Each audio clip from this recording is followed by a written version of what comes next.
Looks like the planet has put us in timeout with this corona thing. We're already crying about getting back to normal. How are we going to get back to normal? Well, what exactly is normal? What if we get back to normal, have we learned anything? Good question. What is normal? I'd like to take us back to a period, Second Industrial Revolution, Westinghouse, Edison, and Tesla. I like to call it the wet era versus the dry era where we become electrified. Westinghouse, Edison, and Tesla, the wet era. Tesla had a famous statement, or at least a quote that was attributed to him. I want to invent machines to do the work for men. Wonder what Tesla would say today if he looked around and saw our sedentary occupations, our obesity, our diabetes, our lack of work done by ourselves. Think about the inventions since the Second Industrial Revolution.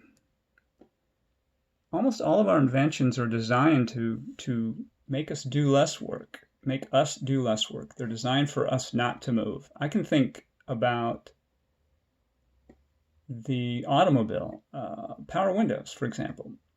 We can't simply do the circular arm motion of spinning a handle to roll a window up and down. We have to have power windows.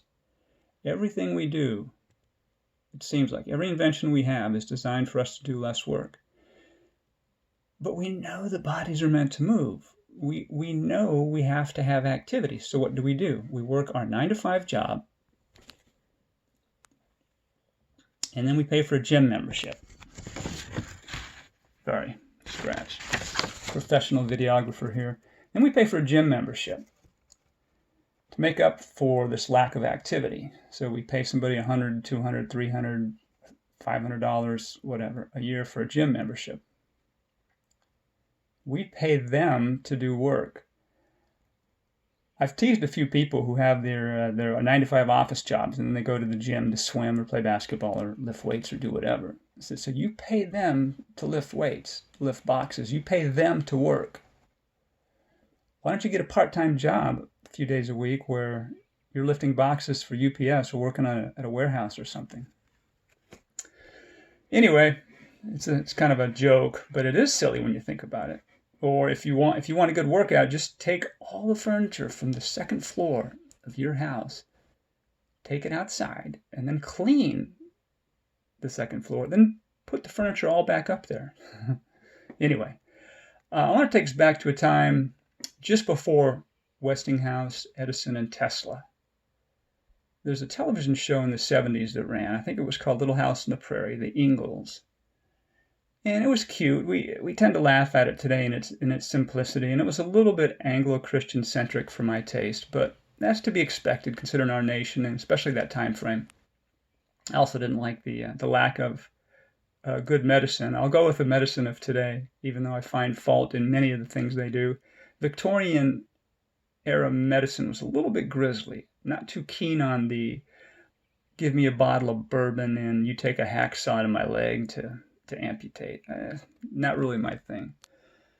So anyway, Little House on the Prairie. If you watch that show, if you're familiar with it, you don't see any plastic.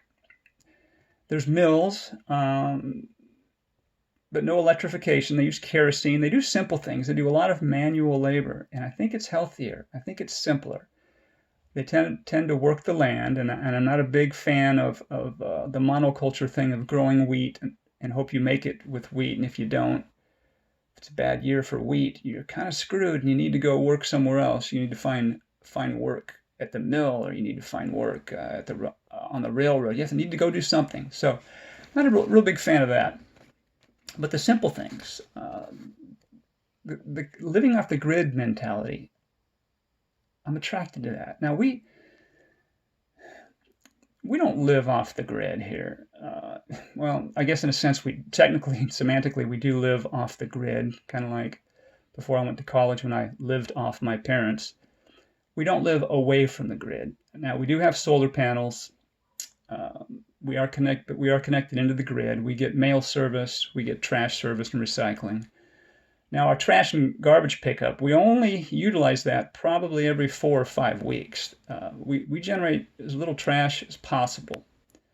All our kitchen waste and even our human waste from the bathroom, this all is used on our property. And I can discuss all that with whoever wants to get a hold of me and exactly how we do that. So we don't send any of that off. The trash and the garbage we do send off is usually something that's mailed to us. Plastic tape, things like that, that our recycling company will not take from us.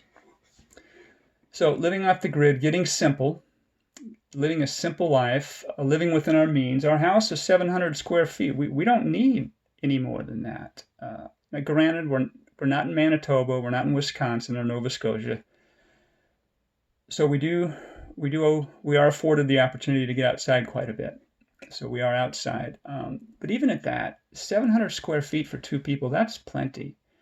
I remember reading a report recently, might have been in the Scientific American, and it spoke of the size of our dwellings back in the 50s and compared that to the size of our dwellings today. They are twice as big now as they were back in the 50s. And our families aren't twice the size. So what are we doing? We want more. We're addicted to more. And that's a bit selfish. That's just not going to work. I think being addicted to more has got us what's into the mess we're in today, a large part. Because of more, what we need bigger houses. We have more people. We move into these animal habitat areas. We take over the planet, basically. There's 8 billion of us, when we probably need about 500 million, is about all really that this planet can sustain as far as humans. And I think that's why we're getting into all these viruses, this animal agriculture thing. I don't take it as being instinctive. I look at what my cats do outside. I see them chasing lizards, catching snakes, biting the heads off, eating them.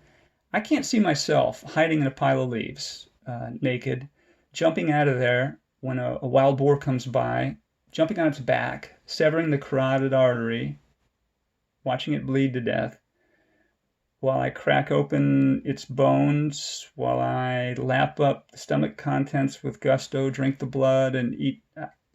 I can't see. That just doesn't feel instinctive to me. Now, some people might laugh and say, well, that's been bred out of us. I don't know. I can look at the jaws of my dog, my cat. I can look at the jaws and the teeth. There's a huge difference, huge difference. So I'm not sure I buy that. But getting back to getting away from this animal agriculture, these wet markets, get with an instinctive diet that meets your intuition and your intellect. Get away from these processed foods, this added salt, added fat, added sugar. What all that does is it gives you a kick-ass immune system. You have a kick-ass immune system. You can be less vulnerable to a virus like corona. Doesn't mean it can't bother you. Certainly it can, but you're more likely to kick it instead of it kick you. So we get off this animal agriculture. We live simply, avoid processed foods, get rid of the added fat, added salt, added sugar. Grow what you can. If you can, and I know everybody can't leave Manhattan. That's not what I'm saying, but there are plenty of, I look around here where I live in Florida, and most of the area, the houses around here have acre lots, and they grow nothing. They compost nothing. Well, the only thing they compost is the last vehicle they had that's not working. Believe me. Permaculture, if you're not familiar with it, pick up a book, study it, do some reviews. Permaculture is simply about sustainable human settlements. We've got to figure out how we can no longer be the virus. It's the human that's the virus. And if we can figure that out, get rid of animal agriculture, go with permaculture, baby. Oh, and quit making babies. Get it? Okay, that's it. Would-be farmer. I'm out.